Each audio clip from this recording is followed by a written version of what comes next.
Good afternoon, everyone, and welcome to the Henry Schein Dental Academy webinar series. My name is Adam, and I'll be your moderator. Sid Sargent is our speaker today from Unitas Dental, and she will share 3 PPO credentialing strategies you need to know when buying or building a practice. If there are any questions, please add them into the Q&A section, and we'll answer them at the end. And Henry Schein is not offering CE credit for viewing or attending this presentation live or on demand. Sid, take it away. Thanks for the introduction, Adam. I'm thrilled to be here with you all this afternoon to discuss this topic. I expect it to be super helpful to anybody currently undergoing the process of preparing to buy a new office or who has that goal for the future. So, quick introduction to myself. I am the department manager over Unitas's specialized team that works with offices who are just beginning or acquiring a new office. We help them to spend the time and effort to set up their offices in a way that's going to allow them to be as profitable as possible through their insurance participation. It's a super exciting group to work with. There's a lot of enthusiasm on the part of the providers and a great need for support when they're busy with lots of other elements of that process. So I really enjoy the job and I have a lot of enthusiasm about talking about this topic. If you're unfamiliar with Unitas, we have been in the industry of helping practices and their insurance management, whether that's credentialing or fee negotiations. We've been in the business for about 10 years and we've worked with practices in all 50 states. That's particularly helpful because there's nuance to how each state operates, and we're specialized in being able to provide the necessary expertise in each state. We currently represent over 1,200 dental practices. We have 65 PPO insurance experts that work with these clients one on one to help them to navigate the insurance arena, which most of us have experienced, could be quite confusing and overwhelming. So, the 3 points that we'll focus on today, as Adam said, for new practices is how to competitively price office fees for your area, how to ensure you're credentialed with the right PPOs, and how to maximize profits and receive high PPO reimbursements. Um, when you are preparing to open a new practice, your head starts spinning. There's so many different things to focus on related to the business. Listed out just a couple points here to give you an idea, from creating a business plan, actually forming your legal entity, getting finances for the new business, staffing needs. Sometimes the insurance contracting is the last thing that providers think about, and then it's a scramble. So I'm hoping that some of the information I share with you tonight will prepare you to think about credentialing and insurance contracting within an appropriate time frame, and also to make that process just as streamlined as possible. As I mentioned before, Unitas does have a specialized department to deal with practice starts because they're so important. It's crucial when you have this opportunity to kind of a blank slate for your practice to take advantage of the chance to get everything set up properly in the first place, instead of having to deal with and unravel challenges later. So we've kind of come up with a process and a formulation for how we approach this. And I'll get into some of these points in greater depth as we talk tonight. But a quick overview of how that process goes is we first start working with our practices to help them gather all of the required documentation for credentialing. Later on, I'll have an opportunity for you guys to schedule a consultation if you need help determining what the details of the documentation is. I do a lot of credentialing for providers, and I'm happy to give you a checklist and some support in that regard. One of the first orders of business that we're going to delve into deeply tonight is establishing office fees.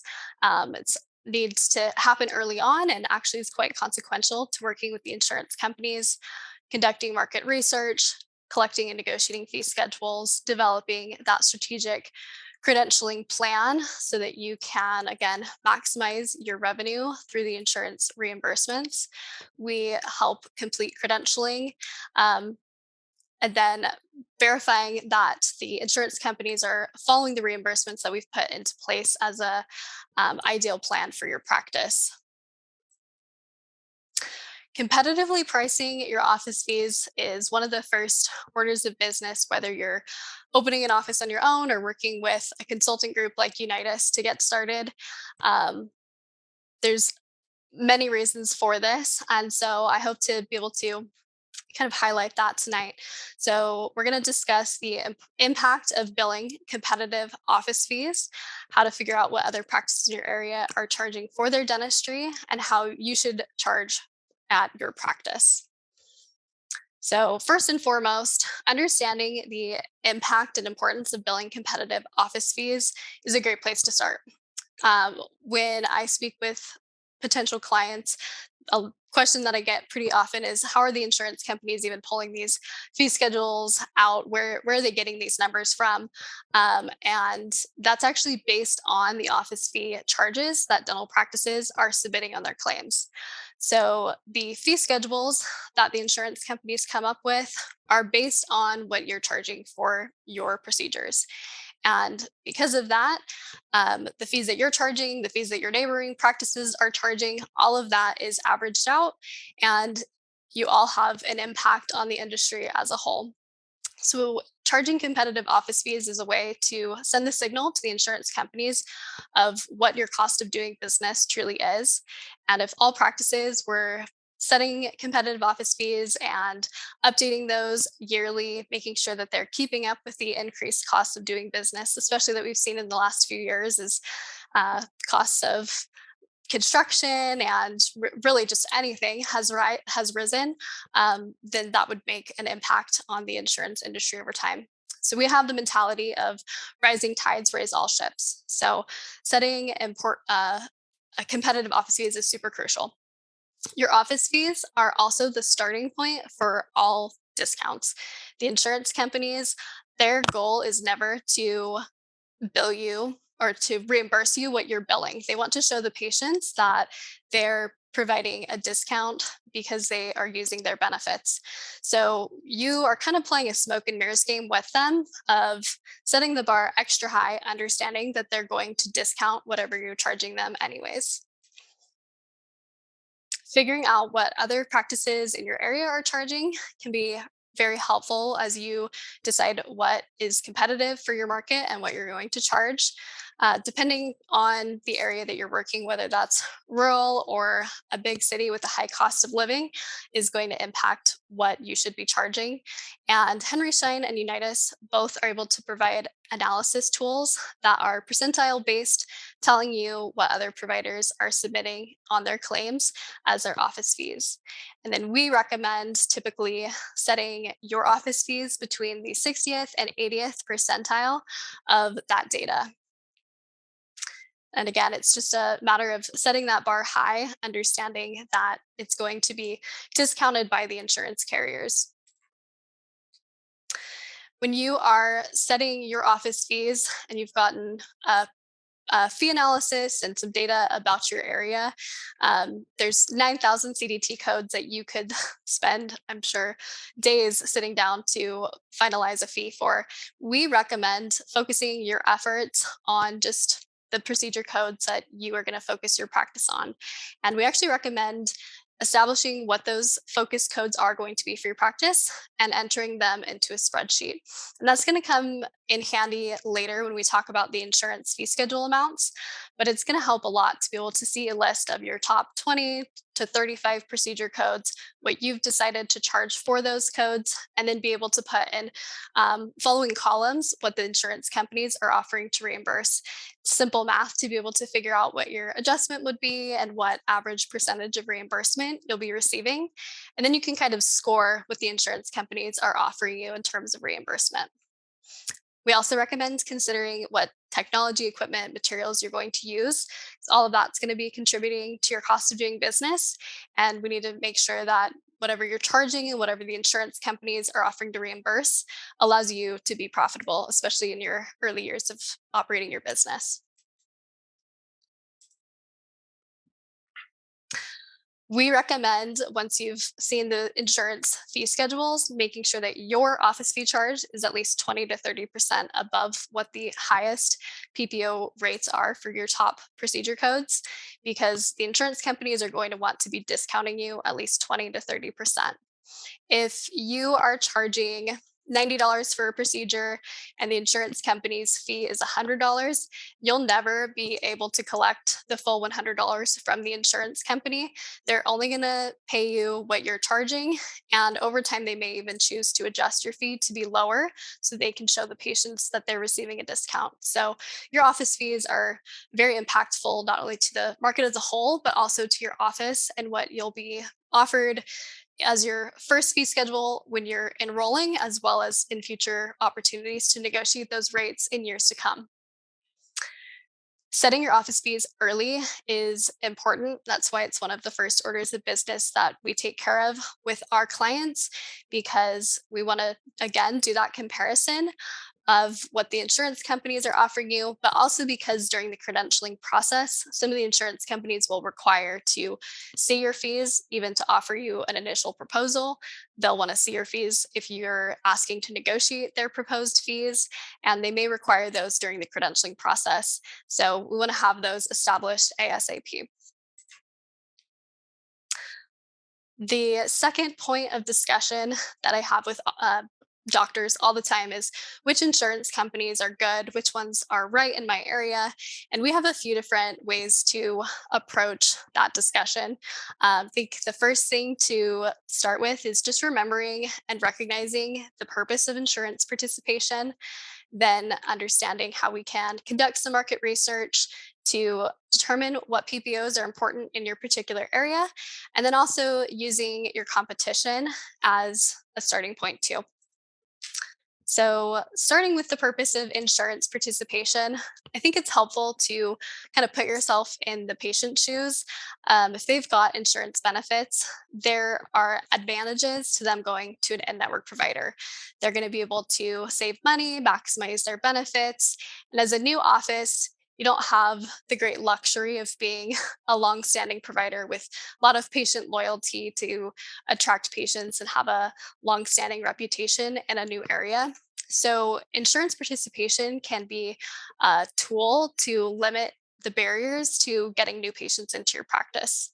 So some pros and cons of in-network participation. When you choose to contract with the insurance companies, you will be listed in what they call their preferred provider directories. And it's something you can access. Go to any insurance company. Actually, just recommend going to Google. You can do Guardian, find a dentist, and it'll bring you to their search tool. And you can, if you were the patient, look up your zip code. And if you're looking for a general dentist, a pediatric dentist, so forth, filter to find practices in your area.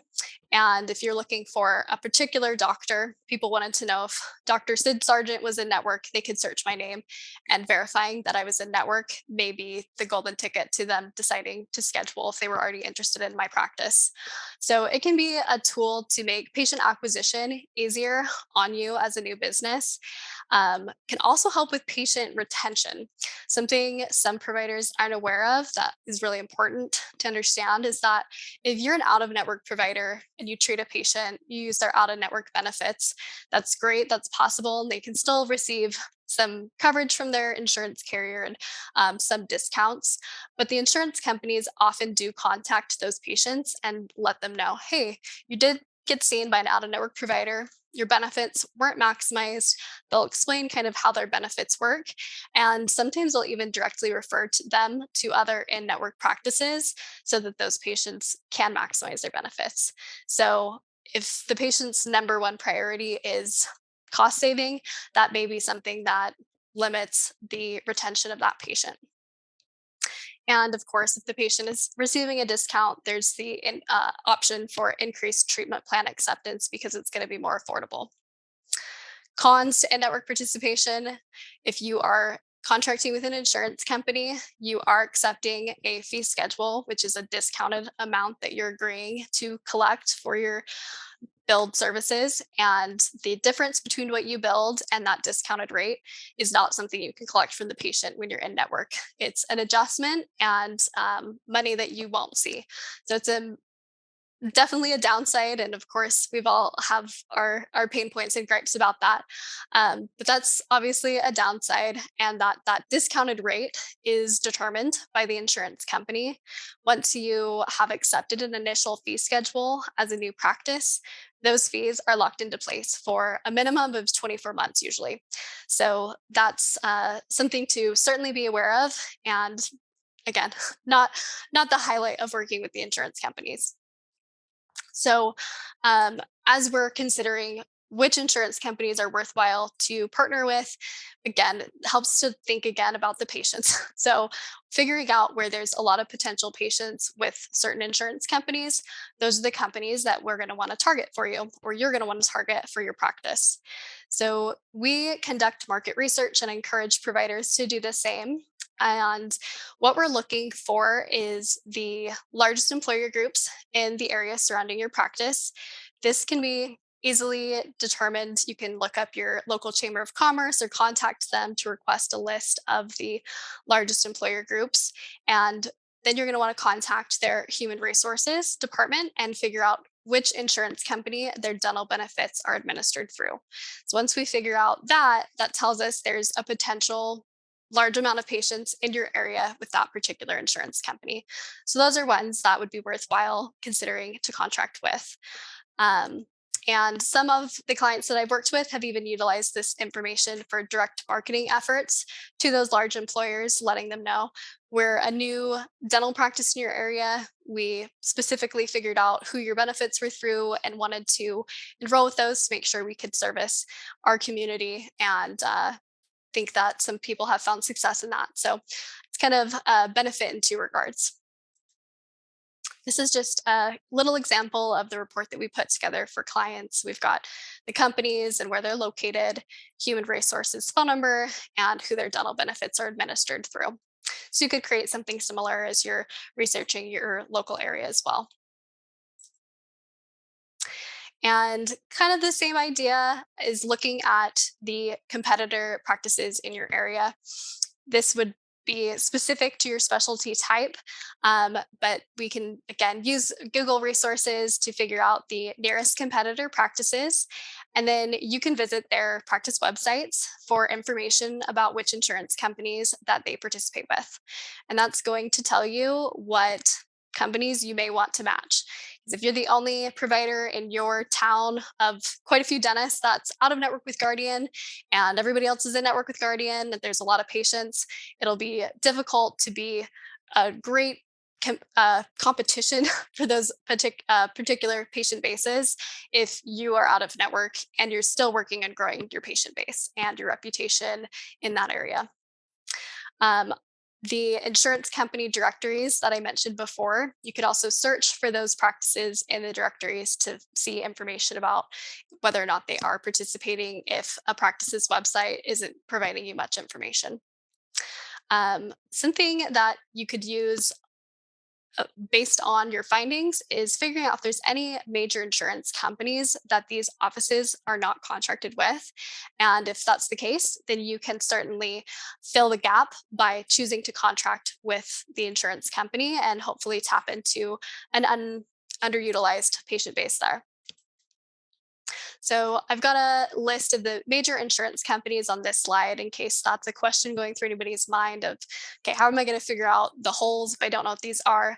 So if you want to snap a picture of this, or you've got my contact information from that first screen, I'll share that again. And you're welcome to reach out to me if you have any questions about any of the material we've gone over so far, or if you'd like a list of these companies, I can also provide you some contact information as well. And the real nitty gritty that everybody's really concerned about with contracting with the insurance companies and figuring out how to make the most of that is maximizing the profits, making sure that your reimbursement is high and worthwhile. So I think one of the most um, heart wrenching things is hearing about doctors who've made mistakes that have set them behind for their new practices. So we'll cover some of the more common mistakes and how you can avoid them, how to ensure that your PPOs are competitive for your area, and how you can minimize the risks and maximize the benefits of PPO participation. First and foremost, the worst mistake that you can make is believing that your PPO fees can be negotiated after you've completed the credentialing process for your new practice. Right now, I've been going back and forth with a provider who reached out to me. He was so excited to open his new office, and he had been misinformed that in order to see fee schedule proposals, he needed to first send in a credentialing application. And I had to try to let him down easy, letting him know that once you've submitted credentialing paperwork to the insurance company, that's their green light that you've decided you want to join their network and that they can just assign the practice an area general fee schedule. And once that's occurred, the opportunity to negotiate rates and make sure that they're satisfactory, that ship has kind of sailed. So, submitting an insurance company a credentialing application is your last order of business. We want to make sure that we've reached out to the insurance companies first. You can just contact their provider relations department, let them know that you're opening a new office, you'd like a copy of an application in case you choose to join, and ask for a proposal for their fee schedule. And they'll be able to offer that to you. And in many cases, those fees can be negotiated and you can use your office fee charges. You could use the fees from other insurance companies. There's a low carrier. Their fee schedule is lower than all of the other offers you're getting. You can use that as leverage when you're working on trying to get the fee schedules where you need them to be before you join. So, if there's any takeaway from tonight, the biggest mistake you can avoid is making sure that you are not starting the credentialing process until you're satisfied with the rates that the insurance companies are offering. I mentioned before, but again, just want to highlight it because it's so significant that most fee schedules can't be negotiated again for 24 months after you've been enrolled with them. So once they approve you, you can't get in there and make any adjustments for 2 years, part of their policy. And unfortunately, they don't make exceptions to that. Next up, being unaware that plan selections correspond with reimbursement. There are a number of insurance carriers that have different levels or that you can select to join. Delta is an example of this. They've got their PPO and Premier plan, and most everybody knows that their Premier fees are significantly higher than PPO. And similarly, we can see the same thing with Cigna. They've got two plan levels, and Carrington has at least two plan levels as well. So it's important to work with an insurance recruiter to discuss what your options are, discuss what the consequences of selecting different plans are so that you're making an informed decision and understanding what that's going to mean for the volume of patients that you're in network with, and if there's a trade off in terms of the fees that you'll be reimbursed. This is something that a lot of providers, if you're not super familiar and haven't worked with the insurance companies yourself directly, I know most providers I've talked to are in fortunate positions where they've got office managers who've handled this. If they've just been an associate at a practice or even an owner, that they've got somebody else taking care of the insurance related matters. But there are different ways that you can participate with each of the insurance companies. It's kind of like a web of participation. Most of the insurance companies have created partnerships where they kind of loan each other patients from different insurance companies, and you can follow different fee schedules for different patient bases that don't belong together on paper. And this can come as a surprise.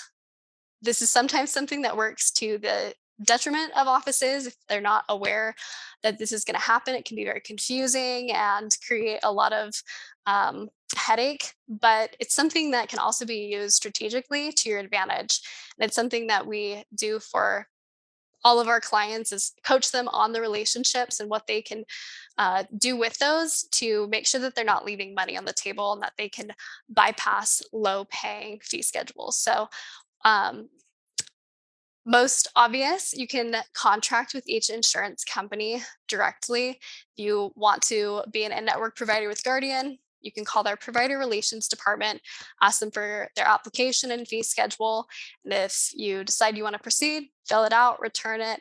And then when you submit claims to Guardian, send them back and you'll see your Guardian fee schedule being followed on the EOBs. However, Guardian has partnerships with quite a few other PPOs, and this is true. Guardian is just an example. This is true for most insurance companies, actually. So, one example of a PPO that Guardian has a partnership with is Aetna. So, if we got offers back, or you got offers back from Guardian and Aetna, and we were seeing that Aetna was willing to pay significantly higher than what Guardian's fee schedule was presenting, you could still have participation with Guardian through a contract with Aetna. So in that case, we would not submit any application paperwork to Guardian. We would just submit it to Aetna. And when Aetna shares your participation with Guardian and you submit claims to Guardian, they would show your Aetna fee schedule on your EOBs. So it's a little bit abstract and different, but it's a very successful tool that we've used for our practices. And it's a great way to kind of have your cake and eat it too, where if there's a PPO that you're really concerned about being in network with, but you just can't sacrifice and accept their fees directly, this is kind of a backdoor. And the third way that you can participate with an insurance company instead of directly or through another PPO insurance carrier is through an umbrella network. Sometimes they're called lease networks or like third party administrator. And these companies, these umbrella networks, they don't have their own patients. What they do and what purpose they serve is to administer participation with other PPOs. So, an example is Connection Dental, Carrington, Dentamax, Zealous. These names might be ringing a bell. If you contracted with Connection, they would partner you together with Guardian. So it's very similar to the previous example of PPO-to-PPO leasing, but you wouldn't actually be contracting with an umbrella network expecting to see patients from them. You'd be contracting with them to get a partnership with other PPOs that you are hoping to be able to be in network with and see patients through. And they have their own fee schedule that they offer. And again, we'd only recommend contracting with an umbrella network if their fee schedule was higher than the PPOs that they could partner you with. So it's a lot of strategy and kind of creates some of these unique challenges as we're deciding how to get doctors set up with these different insurance carriers. And because it is a little bit abstract, it's helpful to have somebody help you navigate these relationships. But we've seen them be very beneficial to many practices. And the easiest time to get involved with these more interesting participation styles is when you have a new practice, because there's nothing that you're having to navigate around and deal with. There's no patients in place already. You've got time to get things set up in this way before you have patients involved and before there's a lot of other things going on in the practice to focus on. So when it comes to reviewing the fee schedule offers from the PPOs or from those umbrella network companies, again, the time to review them is before you start credentialing. So, mentioned before, but if you are looking for this information, you can contact the insurance company provider relations departments and express what you're doing. You're opening a new practice and you want to be able to review their proposals prior to credentialing. They can email that or fax that to you. And some of the insurance companies will just direct you to their website and you can obtain that information there. And in determining which insurance companies are the ones to join and how you're going to do that, it's going to be a matter of comparing and contrasting the fee schedules to one another, but most importantly against your office fees to determine what your adjustments will be. And a way to make sure that you are maximizing your reimbursement is not just being limited to direct contracting, but thinking out of the box and considering utilizing those PPO to PPO relationships or the umbrella network companies. This is an example of a insurance reimbursement comparison report that we will create, and it would be very similar if you created a spreadsheet on your own. We've got an office's top procedure codes followed by their office fee charges. And then we've got the example of Guardian versus Zealous, And obviously, we've redacted those fees here, but we can see the average percentage of reimbursement from Guardian's fee schedule directly would have been 41%.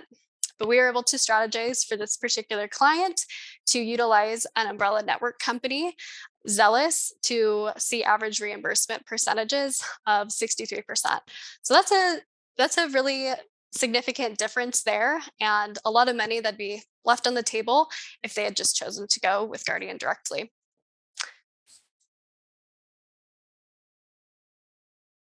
Ensuring that you are accepting competitive fees, making sure that you credential first or negotiate first to then credential, do not credential first, is going to be the most key thing for you.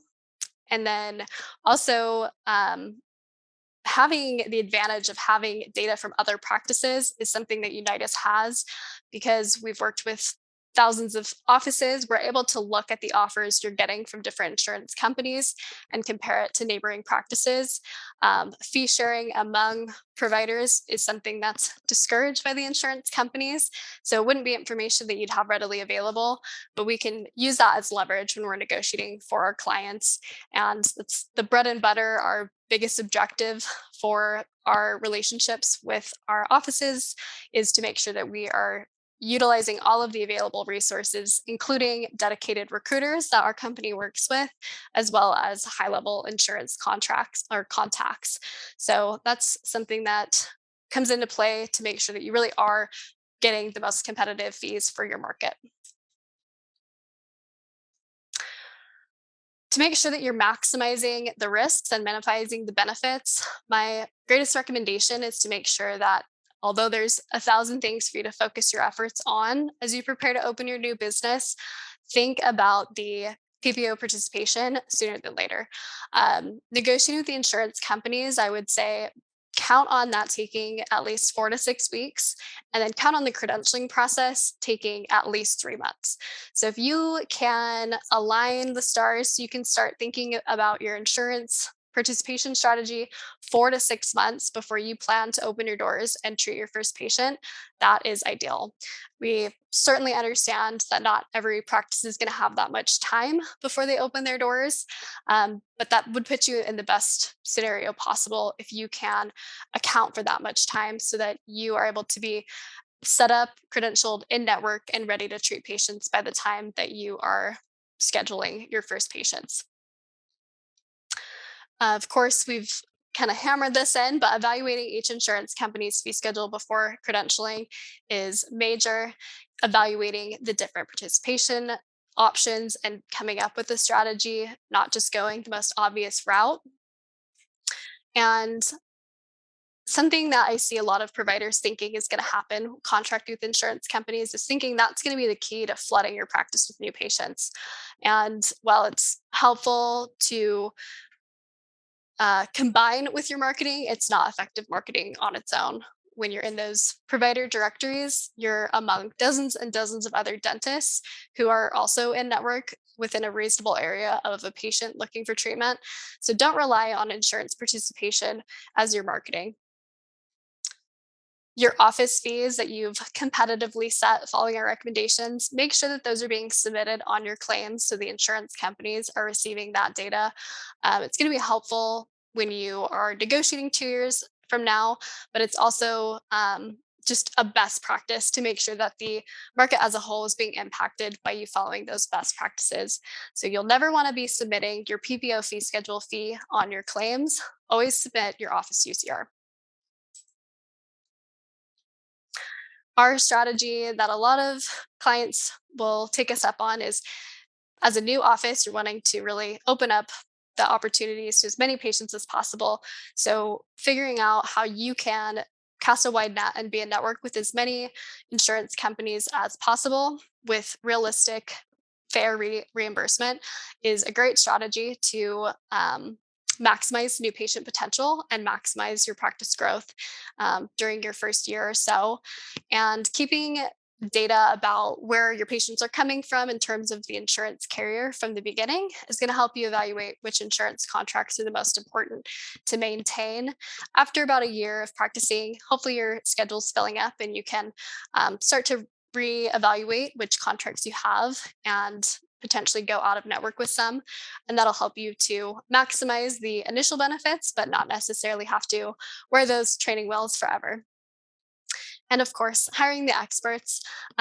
Unitas offers a full 12-month practice start program. So if any of this was a little bit overwhelming or seemed like, good counsel, but not necessarily something you've got the bandwidth to take on yourself, we can take care of establishing your office fee schedule and conducting that market analysis, researching your competitors, negotiating rates, and taking care of credentialing start to finish. Um, there's lots more to the benefits that we can offer, and welcome all of you to schedule a consultation if you would like to even just discuss any follow-up questions that you have that we can't get to tonight during our Q&A.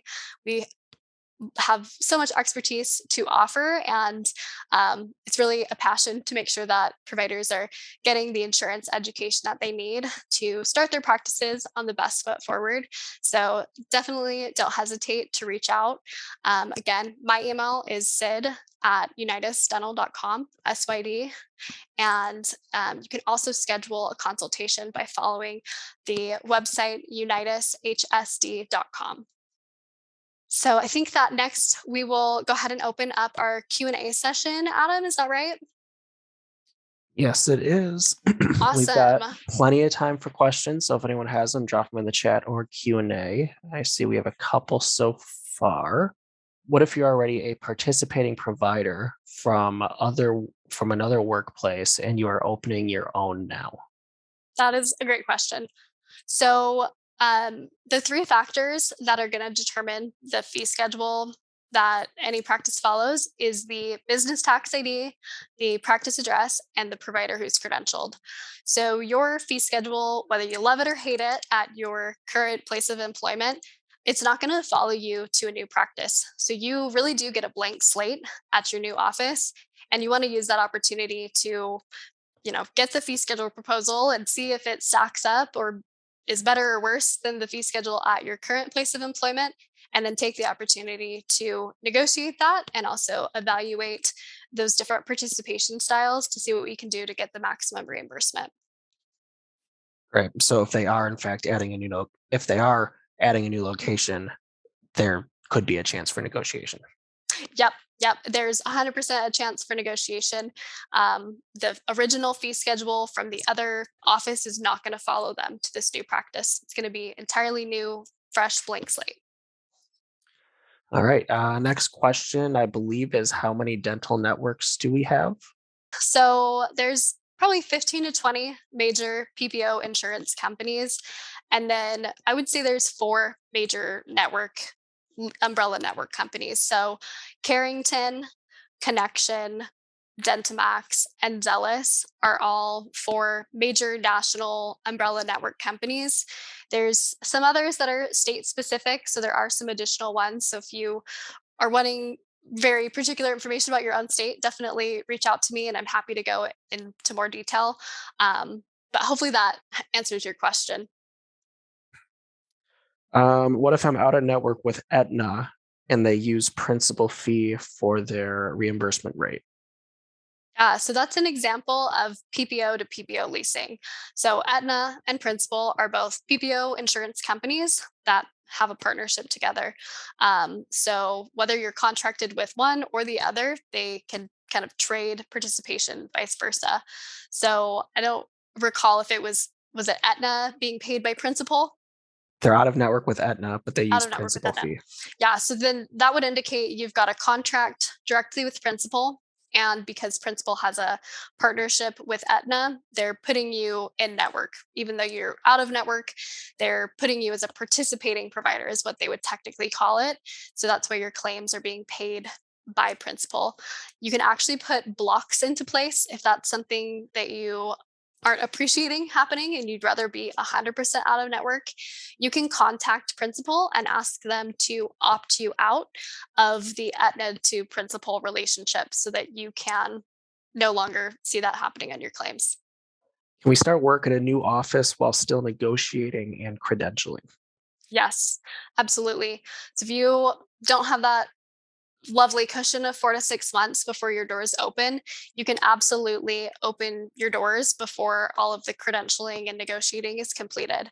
So you would be considered out of network with any of the insurance companies that that process isn't finished with, but you can still submit claims to the insurance companies. You can still treat patients. It's just going to be utilizing the patient's out of network benefits if they have those. So we do recommend verifying the patient's benefits before you treat them out of network to make sure that they are going to have some type of coverage. And something that we see happen is if you're a new business and you're submitting claims to the insurance company for the first time, sometimes they don't recognize the validity of your new tax ID or the address that you're at, and they may reject the claim. Not that they won't pay it, but they send it back thinking there's some type of a clerical error, that you must have misentered the information. So, to avoid that, a tip for everybody is you can submit your claims to the insurance companies with a copy of your W 9 and dental license, and that'll prompt them to recognize, oh, this is a new office. They'll add you into their system to have a profile, and they'll be able to process your claims without any trouble. But definitely don't be shy about opening your doors and starting to treat patients out of network. It's kind of inevitable in a lot of cases, and it's, in my opinion, much more worthwhile to spend the time negotiating and credentialing strategically, have some out of network time for a few weeks or a few months, and have the long term benefits of better reimbursement for years and years to come. So it's just a more long term perspective to be able to tolerate that and set your practice up in that way. All right. Well, I am not seeing any other questions. Final call for questions. Got time left. Couple notes. There's no CE for tonight. So sorry about that for anyone who is looking for CE. We did record the webinar tonight. We won't be sending out the slide deck, but we will send out the recording within a week or so. So you can look for that. That's all I'm going to stall. So Awesome. awesome. Well, thank you, Sid. What was this one question that came in here? What insurance shares like Aetna? There are quite a few different insurance companies. It would be, I can list a few off for you. So, just to give you an idea, so you could partner with Aetna directly. You could see Aetna through an emeritus contract, through a guardian contract, through principal, through Carrington, through Connection, Dynamax, and even Zealous. So to name a few, there's quite a bunch of options for how you could see that company. But if that's a particular concern, definitely reach out to me. I'm happy to answer your Aetna questions. All right. Let's see. One more came in. Look at that. Stalling paid off. During credentialing, what if my landlord gives me the wrong address? It has been known to happen. I am working one on one with a client right now that is in Connecticut, and they were told their office was going to be building two, turned out to be building one. And we had actually started all of their credentialing and some of it had been finished. So doing an address change with the insurance companies to update them is not a difficult process to do. So if that happens, it's not the end of the world. We can get in and do an extra update. And if you see any claims impacted because there is a difference in your address, we can always get those resubmitted and reprocessed so they'll pay properly in network if that's what we're expecting to be the case. We've really seen it all. So anything that could pop up that might be an issue or concern, we can get that resolved and we can provide you some guidance too. Perfect. Had some inquiries for your email, so I did place Sid's email in the chat for everyone. Let's see. Cigna is not allowing us to negotiate fees or increase after 5 years. What should we do about that situation? Yeah, Cigna's been a tough one for a lot of providers. In the last year, what we're actually seeing them do is drop a lot of providers' fee schedules, sometimes up to 20% of a decrease instead of negotiating with offices. And the reason for that, they offered some really excellent fee schedules for years and years, and we love to see it. And then they're realizing that they can't afford to pay providers that, according to them. So they are not very freely negotiating with offices, and if anything, decreasing fees. So if your Cigna fee schedule currently isn't covering your cost of doing business and is problematic, maybe worth even considering whether or not that contract is feasible to maintain. Cigna does partner together with some other insurance companies. So if you did drop a direct contract, we could find another participation strategy for you. And sometimes if you've been with them for quite a few years and you decide you're going to drop, sometimes it scares them. They decide they don't want to lose you and they might be able to do a little something to negotiate your rates for you. So that may be worth considering. If I'm seeing patients out of network while still credentialing, can write-offs be made to match in-network fees? Yeah, it's kind of a gray area that I discuss a lot of times with new practices. Technically, you have the obligation to charge patients the difference between what their insurance company paid out of network and what you charged. And the gray area is whether or not you collect that amount. So if you want to kind of be adjusting your charged amount to really what the fee schedule amount would be and only collect up to that. It's something that quite a few practices that I work with do just to try to soften the blow for patients and show them in good faith that you're in the process of trying to become a network and that you want to make sure that everything is as beneficial to them and their insurance as possible. What fees can we expect for your services? Our Practice Start package is $599 per month for the 12 months. So the total cost comes out to about 7,200. But think of us as basically an extension of your office staff. So a lot of times new offices don't have a super hefty staff that they're working with and they're dealing with verifying benefits and other things. So for that fee, we're going to be your insurance expert, which is much less than you'd be paying anybody's salary for. So I think it's actually a bargain to work with us for that cost. All right. I was told by one of the insurance companies that negotiating fees would negatively impact the current fee. Is that possible? Um, I'm assuming that's in regards to a current contract that you have at an existing practice, and I wouldn't say that that's true. The whole purpose of negotiating fees is obviously going to be to increase them, and if they're not able to offer you an increase for some reason, they would leave your fee schedule as is, not decrease it. So that's an interesting piece of feedback from an insurance carrier. All right. I've done a lot of Unitas webinars, and this next question is the first one I've ever seen. What five insurances do you normally recommend dentists have, That or is an do interesting you one. not recommend? Oh, goodness. I think a lot of it comes down to the particular market that you're in and what our findings are about the competitor practices, the large employer groups in your area, what the reimbursement rates are. And our recommendations are customized definitely to the PPO fees that we're seeing offered. So I don't think it'd really be fair for me to say that there's ones just generally that I would or wouldn't recommend. I can say for sure that companies that are pretty major nationwide, Delta, some of the Blue Crosses, MetLife, Cigna, those are pretty big insurance companies. As far as whether or not I just recommend contracting with them, absolutely review the fees first and see if they make sense. What are the best ways to evaluate or compare PPO negotiator companies when you're considering them? Yeah, I mean, a lot of the leads that I talk to who are interested in our services look at competitor companies, and I always talk to them about you want to compare what's being offered, you want to compare the pricing, see if it's apples to apples or not. I think that our program is extremely comprehensive as far as the time frame that we're working with our providers, and the cost is all inclusive, which is not always the case with other companies. So when you sign up, you're on service with us for the year, and anything insurance related other than claim submission, we're going to take care of. So there's not going to be additional fees tacked on. So as you're talking to the companies, just make sure you understand what they're offering and what that includes, and if there's any additional fees for particular things that they're discussing with you. Can you repeat your fees for Unitas? Yeah.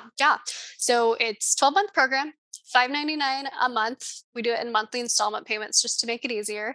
And the total annual cost comes out to be 7,200. with that rate. But if you're talking to competitors and interested in working with us, but there's any differences, reach out because we can usually work out some discounts and customization to make it work. Because we, like I said, it's a passion to be able to help as many practices as we can. We think we do a great job. Thank you. What does your company offer for an old practice that has participated in insurance for over 50 years? Wow. So the department that I oversee, it's our practice development department. Obviously, I said we work with new practices, but we have a PPO management department that works with existing practices who have been around for up to 50 years or as long as you've been in practice. And we help you to, usually, if you've been in practice that long, there's a lot of participation to unravel, figuring out which companies you're in network with, what fee schedules you're following, when they were last negotiated.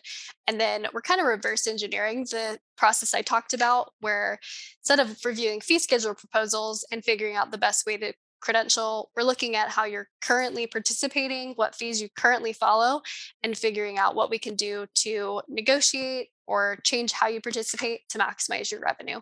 So we definitely work with existing practices too. It's just a slightly different process, but we have great success doing that as well. All right. Well, we stalled and we got about 5 more questions. So I'd say that was pretty successful. Yeah, absolutely. That was a score. I could talk all night. Yes, yes, yes. Well, I'm not seeing any more questions, so I think we'll wrap up a tad early tonight. So thank you, Sid, for the excellent information. And thank you to everyone for attending and for asking all the questions. Again, we did record the webinar, so we'll get that out to you in the next week or so. Sid's email is in the chat for anyone who wants it. And then if you want to see any other Henry Schein webinars, visit henryscheindental.com/webinars for our upcoming schedule. Have a great night, everyone. Thanks for having me. Good night.